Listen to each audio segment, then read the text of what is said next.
Hey everyone! In this video, I'm going to teach you 5 ways to implement long-lasting healthy behaviors.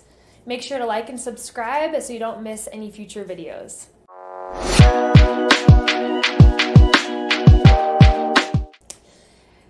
If you're looking to make a healthy behavior change, you're going to want to start thinking about this in the long term. The first thing I want to share with you is that you're going to need a lot more than willpower to propel you over a long period of time that it takes to make a lasting healthy behavior change. What you need to do is get in touch with your motivations.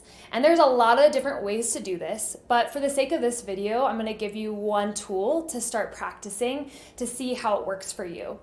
So it's simple. You're going to ask yourself 5 whys. So this is how it looks. For example, you might say, I want to eat healthier. You would then ask yourself, why do you want to eat healthier? I want to eat healthier because I want to lose weight. Well, why do you want to lose weight? I want to lose weight because I feel self-conscious about myself. And I think that if I built up my confidence, I would feel better about myself. Why that's important is because then I wouldn't be afraid to go meet new people. Why is it important that you meet new people? I want to meet new people because it would make me feel more connected. So just there, I asked myself 5 whys, and I went from I need to eat healthier to because I want to be more connected. And so there's a big difference there for when you're starting to feel weak in the moment. If you're just thinking, I need to eat healthier, it's what I'm supposed to do, you're going to be a lot more likely to stick to that if you actually have your deeper why.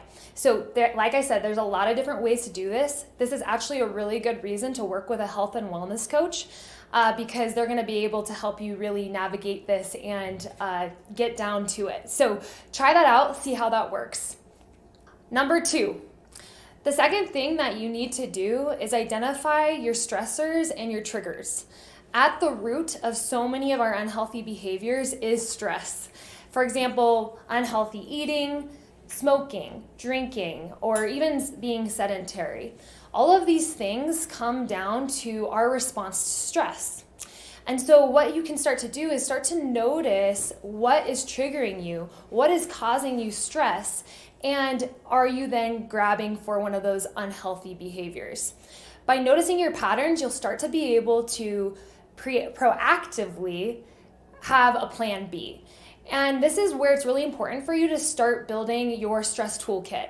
And there are, literally dozens, maybe hundreds of ways that you can relieve stress. But if the only way you know how to relieve stress is through drinking, eating comfort foods, smoking, or any other unhealthy behaviors, then that's what you're going to go to in that moment of stress. You have to be proactive, and the first start of that is to start noticing your patterns. All right, number 3. The third thing you need to do is go small. And so the best way to start here is to kind of take note of all the different behaviors that you're hoping to change. A lot of times people have a long laundry list of things that they want to change. So what you can do is write that list down and ask yourself to rate yourself on a scale from 1 to 10 on how ready you feel for each of those individual changes. Now then you can rank it and you can decide based off whichever one you're closer to 10 or most ready to do, that's the one you want to start with. You really do want to go for the low-hanging fruit because the low-hanging fruit is going to give you a quick win, and that quick win is going to build your confidence and it's going to get the ball rolling. And then what's going to happen is that momentum and that encouragement and that confidence is going to make you really ready to tackle some of those bigger, more challenging health behaviors. And that's, again, how you can make this go for the long run. A good way to make this not work for you is for you to try and do it all at once or try and change it really intensely. And when you do that, you get discouraged, and that's not a recipe for success over the long term. And on that note, elimination is something we talk about because of its relevance in the wellness world right now. While it can be effective at showing you the difference between A and B, Elimination is going big. Elimination does lead to a sense of missing something, of longing, and as a result, that can be really hard to maintain over the long run. So that's why we really like the approach of crowding out. And what we mean by that is adding in something good so the other things naturally crowd away. And we find that that leads to a more sustainable change over the long run.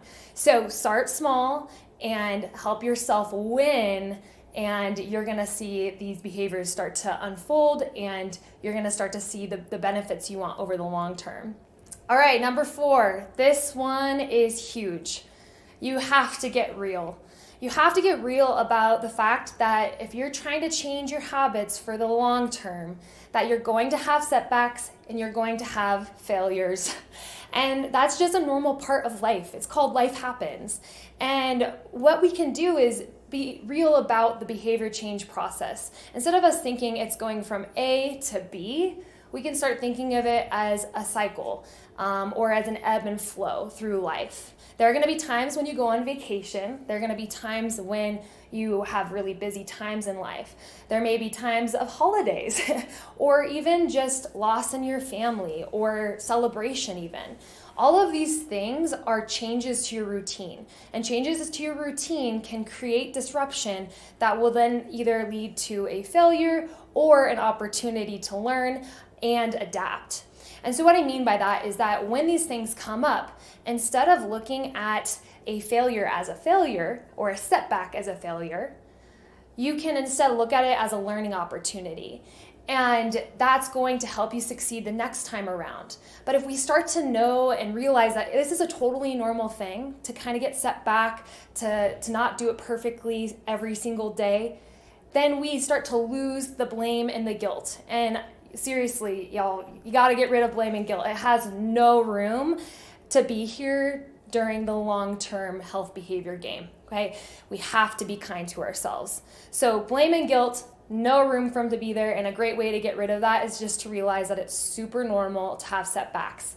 And so one thing I wanted to share was a personal example of something recently this year. I got the opportunity to go on the Grand Canyon, and it was a 17-day rafting trip. Okay, so I disrupted my entire life for this. I wasn't getting to go to my daily gym workout class. I wasn't getting to make my smoothies every day. Everything about my life was different, and it was amazing. With that being said, what you can do in these opportunities is just see what areas could I improve upon. And it's not about being perfect. For me, right, rafting is equated with a lot of alcohol typically. All right, so I knew that I was going to want to drink on this trip. I got myself some of that pre-mixed margarita, and instead of me saying I'm not drinking or at all, or forget it, I'm just gonna drink as much as I want this entire trip, like it doesn't matter, I'll come back to it. What I did is I got myself some sparkling waters, I got myself the pre-mix, which is, horrible in terms of the amount of sugar and alcohol in it. But then when I wanted a margarita, I cut it with some of that sparkling water, which in my opinion made it taste better. And it was me still thinking of my health to some degree. So it doesn't have to be perfect. It's not about changing everything all at once, like I said, but it's about finding little things that kind of keep you with your health as a priority. And that's just a personal example that I had. And, I drink, I like sugar, I like, junk food sometimes. It's a normal thing, and you can be healthy with some moderation in there, all right? So get real. This is life. Life is meant to be enjoyed. Just know that it ebbs and flows, and so will your behavior change. This leads perfectly into number 5, support. Support is absolutely essential when it comes to creating lasting behavior change. Like I said, it's normal to get set back. It's normal to have what you may at first consider a failure. And it really helps to have people there to support you. And this looks like a couple different ways. You can get it both personally and professionally. So let's go first on the personal level. Personally, you want to be surrounded by people who have behaviors and health habits that you desire to have. A lot of times people think that their genetics are going to dictate their health. What's more important is actually your zip code and your surroundings. Because if you're with a group of friends who likes to go out and party every single weekend, or values, going out to eat the fast food every single time they have a chance, you're more likely to fall into that too. So it is really important to find like-minded people, or people who have similar goals as you do, so that you are supported in that. Because it goes both ways, bad behaviors and good behaviors. You're going to be influenced either way. Now, I do recognize that you may not have that support system in your life, and it can be hard to find that naturally and in a personal sense. It could take time. That's where professional help can really come in, and I do highly recommend this, because a lot of times people, they get off to a good start and they're feeling great and they do it all on their own and they're like, cool, I'm good. But as soon as something happens and they get off track, that's where it's easy to kind of just fall back into the old habits. Whereas if you had hired someone or have a team by your side, or at least some health professional by your side to help you through that, you're more likely to get right back in there, to learn from that and keep progressing. And that's going to lead to that lasting health habit change you want too. So just keep in mind that TLC is a resource for you if you need support. We work with people all over the world. It doesn't just have to be here in Durango, but know that we could be a professional resource for you. But there are lots of them out there. So it's really about finding someone that you connect with and that you feel like understands you in your journey. So there you go. There are 5 ways to implement lasting healthy behaviors. I hope one of these really stuck with you. And just know, working with all of them will help, but even just starting with one is a really good place to start. Good luck, and we'll see you on the other side.